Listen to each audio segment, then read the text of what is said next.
আসসালামু আলাইকুম। তো আজকে আমি রুই মাছের পাতুরির রেসিপিটা নিয়ে এসেছি। তো এখানে সর্বপ্রথম যা লাগছে রুই মাছ। এখানে আমি ৩ টুকরো রুই মাছ নিয়েছি। সামান্য একটা আদা, রসুন আর লবণ দিয়ে এটা আমি প্রথমে ম্যারিনেট করে রেখে দেবো ২০ মিনিট, ১৫ থেকে ২০ মিনিটের জন্য। আর যাবতীয় যা যা মশলা লাগছে তার মধ্যে পেঁয়াজ বাটা, বাদাম বাটা, ৮ টেবিল চামচ সর্ষে বাটা, আদা, রসুন, গোলমরিচের গুঁড়া, হলুদ আর টমেটোটা ফ্রিজে ছিল। তো এখানে পানি পানি হয়ে গেছে, এই জন্য আমি অনেক বেশি দিইনি। এইসব মিক্স করে পরে আমি ২০ মিনিট পরে এটা ম্যারিনেট করে নিব। এর সাথে আমি আরও টক দই ব্যবহার করব। তো টক দইটা একটু পরে দিব। আমি এগুলো ম্যারিনেট করে রেখে এখন আমি সব মশলা একসাথে ভালোভাবে মিশিয়ে নেব। ভালোভাবে মিক্স করার পর আমি মাছগুলো দিয়ে নিব।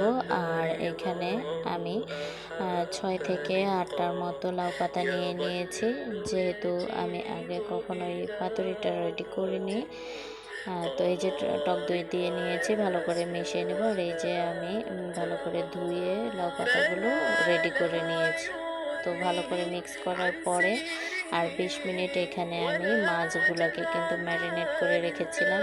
আর মিক্সের সাথে আমি আগেও সর্ষের তেল দিয়েছি, এখন ভাজ করার আগেও আমি মশলা আর রুই মাছগুলো দিয়ে একটু সর্ষের তেল দিয়ে ভালো করে মুড়ে নেব। তো এখানে আমি এভাবে মুড়ে নেওয়ার পরে কিছুক্ষণ পরে দেখছিলাম যে খুলে যাচ্ছিল। তো আমার মা খালারা যেভাবে আর কি পরোটা ভাজ করে, চারকোনা পরোটাটা, ঠিক সেভাবে আমি এগুলা ভাজ করে নিয়েছি। তখন দেখলাম যে হ্যাঁ, সুন্দরভাবে আছে, এখন আর খুলে যাচ্ছে না।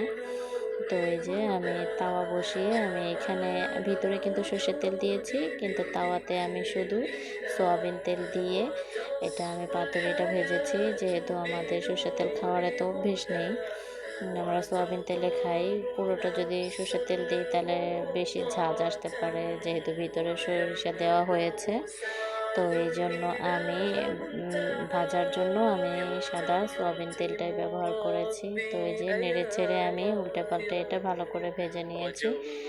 তো এই যে তৈরি হয়ে গেছে আমার রুই মাছের পাতুরি।